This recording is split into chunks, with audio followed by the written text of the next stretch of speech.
নমস্কার বন্ধুরা, ঝর্ণার শখের ছাদ বাগানে আপনাদের সকলকে স্বাগত।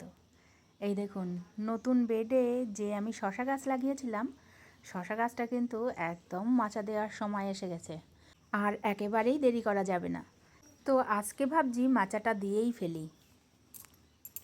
তো চার কোণায় বসানোর জন্য 4টে বাঁশের চটা কেটে এনেছি, আর চারদিকে বাঁধার জন্য 4টে, মোট 8টা বাঁশের চটা নিয়ে এসেছি এই মাচাটা দেওয়ার জন্য, আর বাকিটা দড়ি দিয়েই ম্যানেজ করব।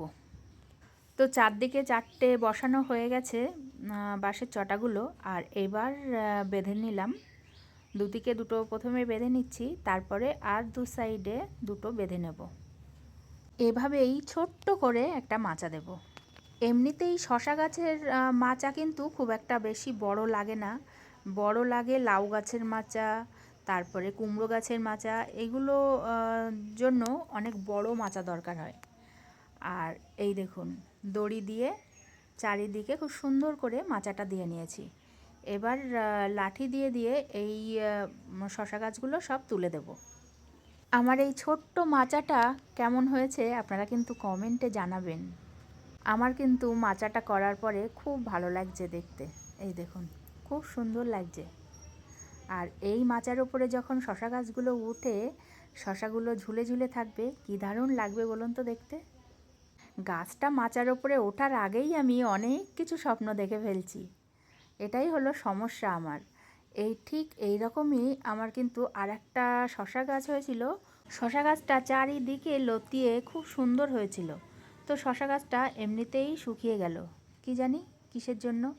আর এদিকে দেখুন, একটু শাক তুলবো, তো কী শাক যে তুলবো সেটাই ভাবছি। এখানে যে ভেন্ডি গাছগুলো দেখছেন, ভেন্ডি গাছগুলো কিন্তু হঠাৎ করে গ্রোথ নিয়ে বড় হচ্ছে। আর এর সঙ্গে কিন্তু কয়েকটা লাল শাকের দানা দিয়েছিলাম।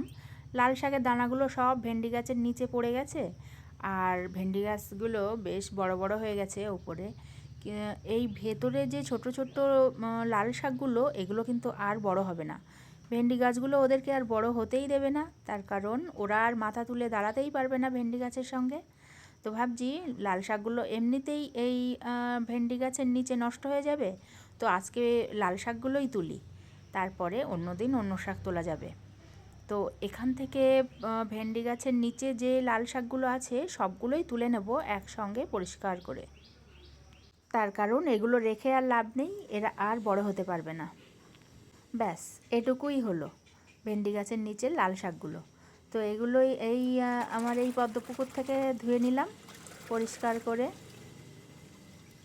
তো লাল শাকগুলো যা পেলাম, এক শাক তো হবে না, আরও কিছু শাক হলে ভালো হতো। শাক তো আছে ছাদ বাগানে প্রচুর, কিন্তু আমার মেয়ে বলেছে যে কোনো এক রকমের শাক রান্না করতে, ওর পাঁচমেশালি শাক নাকি ভালো লাগে না। তো তার জন্য এই লাল শাক তো আর হবে না, তার জন্য এই সাদা শাক কয়েকটা আছে, এগুলো গোড়ার থেকে কেটে নিচ্ছি।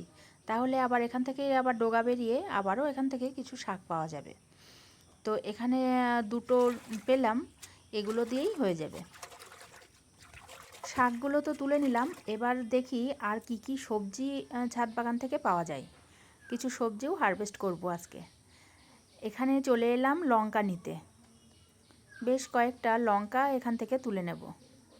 অনেকগুলো লঙ্কা গাছ লাগিয়ে রেখেছি, কোনো না কোনো গাছ থেকে তো 2-4টে লঙ্কা পেয়েই যাব। এই দেখুন, পেয়ে গেলাম আজকে কটাই লঙ্কা। এদিকে দেখুন, একটু বৃষ্টি পড়াতেই পুঁইশাক গাছগুলো কিন্তু দারুণ ডগা ছেড়েছে। আর আপনাদের সাথে বললাম না যে আমার শশা গাছ একটা শুকিয়ে যাচ্ছে, দেখুন মনে হচ্ছে এটা আর আমি ভালো করতে পারবো না। তো এই গাছেও আজকেও একটা শশা তোলার মতো আছে, এটা তুলে নিলাম।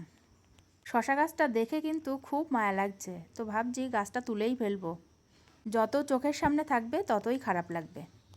তো এখন চলে এলাম ভেন্ডি তুলতে। বেশ কিছুটা ভেন্ডি হয়েছে গাছে, ভেন্ডিগুলো তুলে নিলাম। সবজি তুলতে তো ছাদ বাগান থেকে খুবই ভালো লাগে।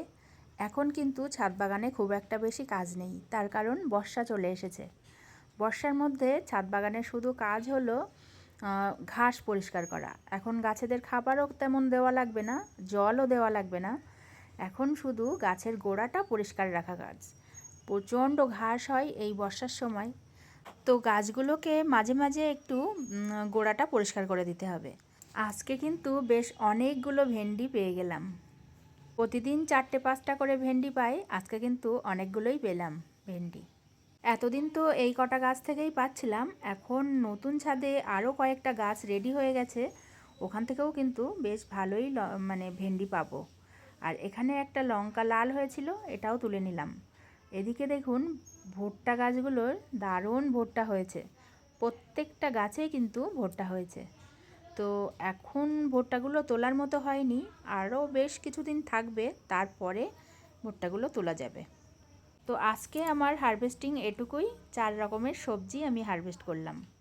ভিডিওটা আজকের মতো এটুকুই, দেখা হবে পরবর্তী ভিডিওতে। সবাই খুব ভালো থাকবেন, টাটা।